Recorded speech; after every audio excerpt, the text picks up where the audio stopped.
En marco y con ocasión del servicio hay una justicia penal militar en Colombia que desafortunadamente sigue su curso y su acción, y digo desafortunadamente porque hemos declarado desde las organizaciones defensoras y acompañantes de las víctimas de estas vejámenes que es un mecanismo de impunidad. Desafortunadamente, los jueces penales militares, toda la instrucción de estos casos se hace al interior de batallones con personal uniformado incluso, que no genera ni garantiza ninguna independencia con respecto a cada uno de estos casos.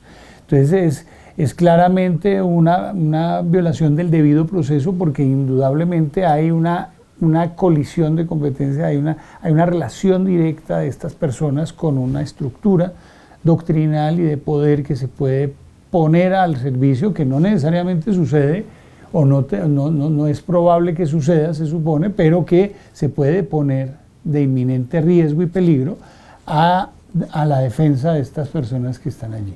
El segundo es el falso positivo por las fuerzas militares de Colombia, que creemos que son las personas que nos deben de cuidar y proteger. Donde tenemos unos índices de impunidad altísimos es en la jurisdicción ordinaria penal y pues ahora estamos experimentando los avances en la JEP. Justicia ordinaria, el nivel de impunidad llega casi al 99% en casos de ejecuciones extrajudiciales.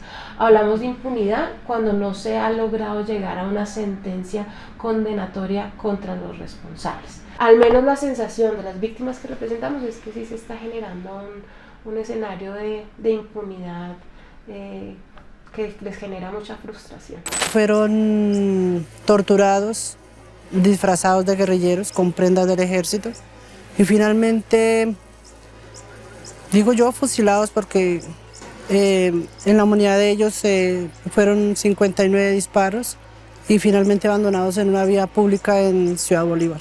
Yo puedo decir, sin temor a equivocarme, que el entendimiento que dio la justicia penal militar de estos hechos es muy poco.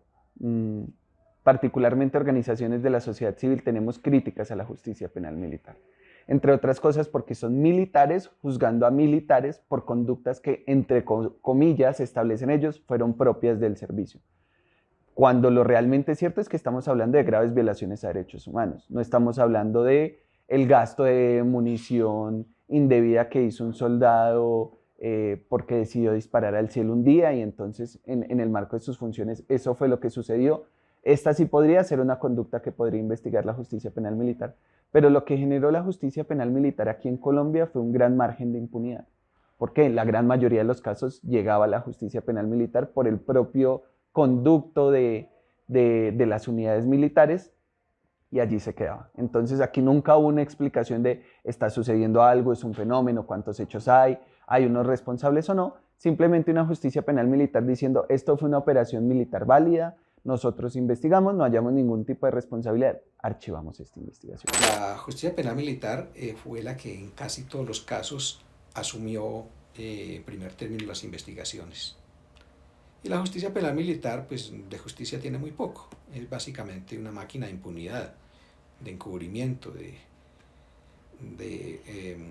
cerrar procesos que implican, sobre todo cuando están implicados mandos militares. La impunidad es abrumadora y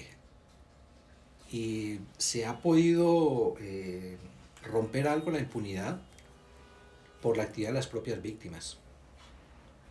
Por ejemplo, en el caso de Soacha fueron las propias madres quienes tuvieron que trasladarse hacia Ocaña y con sus propias manos, sin ayuda de nadie, volver a abrir las fosas donde les decían que probablemente ahí estaban sus hijos.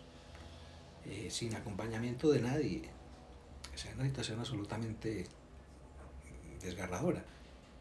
En esa situación donde todavía siguen reclamando que les entreguen los cuerpos de sus seres queridos,